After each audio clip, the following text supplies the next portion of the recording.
It's far from. Got a wonderful background, and like I say, the colors are blues and down. There you go. When we get that close-up is when we really start seeing the vibrancy, whatever that view is there. Now you can, now you can really see it. I'm glad we're taking that close-up on it, because it's really going to show you the magnificent use of color that he's done here. He's got a tremendous row of circles. There you go, almost like the Olympic rings, but even more of those running across the whole bottom of the photo, and perhaps maybe almost like a necklace, because going all the way up, I see to one side, and then he kind of balances with a large gyroscopic circle in the center, and some V. So he's really got some great play here, and again, I don't know. Some people would call his work abstract. I think it borders on it, but I don't really think it's as abstract as certainly some things. When people ask me what kind of art I do, I usually tell them that most people would think of it as abstract. Abstract, yeah. Most people would see it and probably call it that, but I don't like to think of it that way. I figured you didn't, but at the same time, I know the most common label they're going to put on it is abstract. I think it's going in that direction, but it's certainly much more representative than abstract. So. Yeah, I think it's a very real expression or representation of something that is,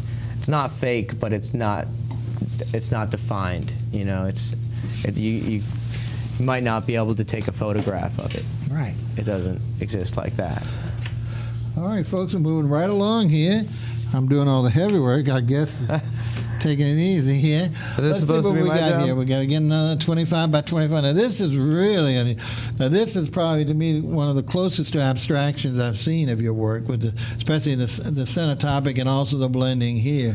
This really is very cool. Again, it's representative of another artist who at the moment I can't think who it is, but especially the microscopic kind of look on here. Tell us, obviously I'm anxious to see the title on this one. This one's got a great title. It's called Respiration. It's about breathing. It's like a really big deep breath on a spring day, something that's like you can taste and you can smell kind of the moisture in the air, and it's warm, and it feels like a lot of like oxygen and refreshing, and I think it has also a lot of like kind of electricity in it, and sunlight.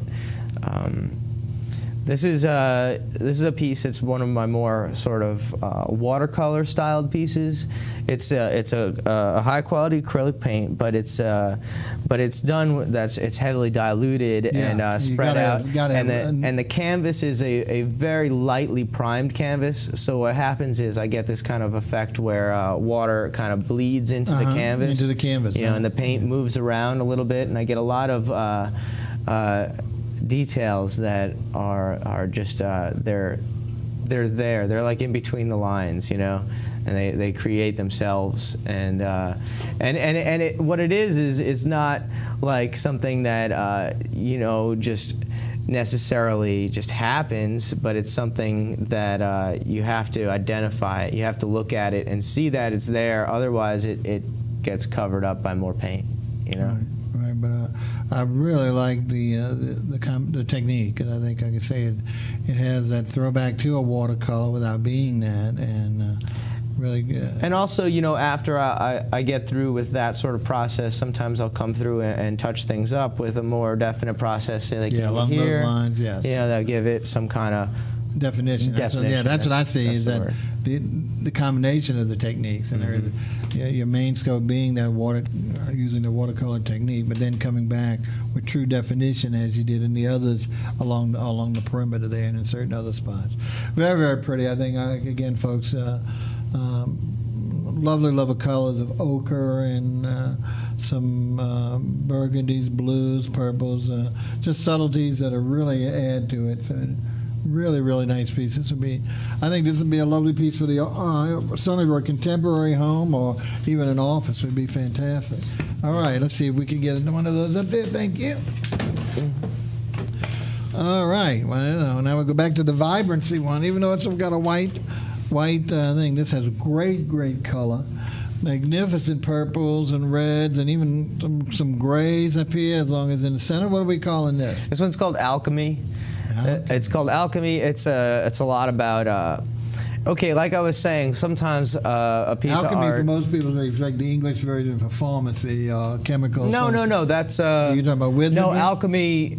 You're talking about apothecary. You're talking Okay, about alchemy wizardry? it's not necessarily wizardry. The definition is more like changing one thing into another thing.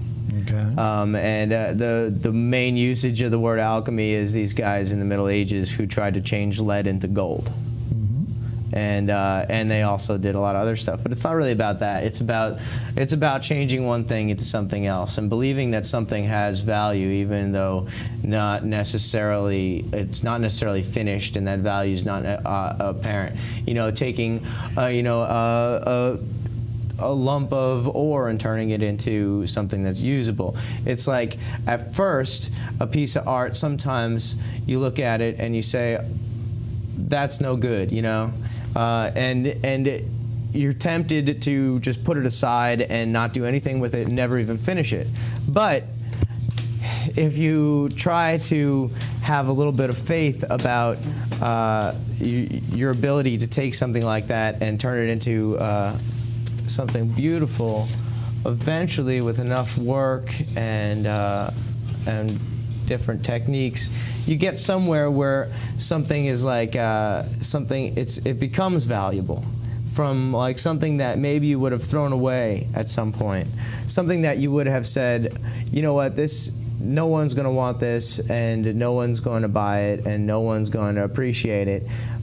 Well, with a little more time and a little bit of believing in the thing, you can sometimes turn it into something that's not a piece of garbage, and it becomes something that's really, really unique and valuable and one of a kind and irreplaceable and priceless, really. Mm-hmm. Well, I think you said it all there. I mean, again, the old idea: one man's trash is another man's treasures.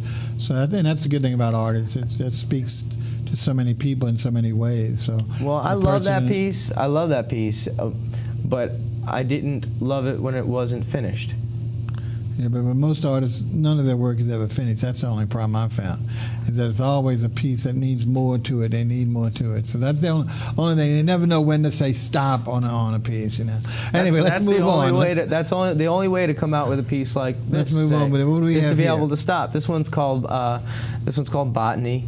Botany. And this one, I think of it. Well, right now I'm kind of using it as my logo. But I think of it, it's on my business card and, very nice. And some things like that. But this one is, I think I described it somewhere as like an unplanned nature hike, and it's something where like you get like the smell of the trees and the feel of the sunlight and the horizon, and then it all comes together and kind of, it's sort of like the glint of an eye, or like a spot on a camera. Like a reflection. Do you know what I'm talking about? That a kind of glint that you get on the edge of a camera, a sunspot. It feels like that, and that's the kind of thing it represents. And it's the feeling of that on like a beautiful day in nature, and you feel connected with everything, and it all kind of coalesces into one moment, one point, and that's this. I think it's a great logo. I mean, even a painting as well, but I think you're very shrewd to coin it as your logo. I would certainly keep it. I think it's very, very attractive.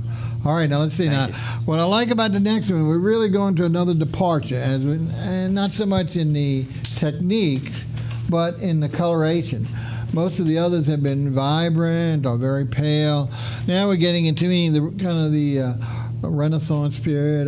We're going back to the Victorian period. The beautiful hues of the deep, deep tones. This thing exactly. I have dark walls on mine. This is the kind of stuff that really sends me, because it really just stands out. The others are all vibrant in themselves, but this really has a taste of richness that I think transcends some of your other work. No disrespect to it.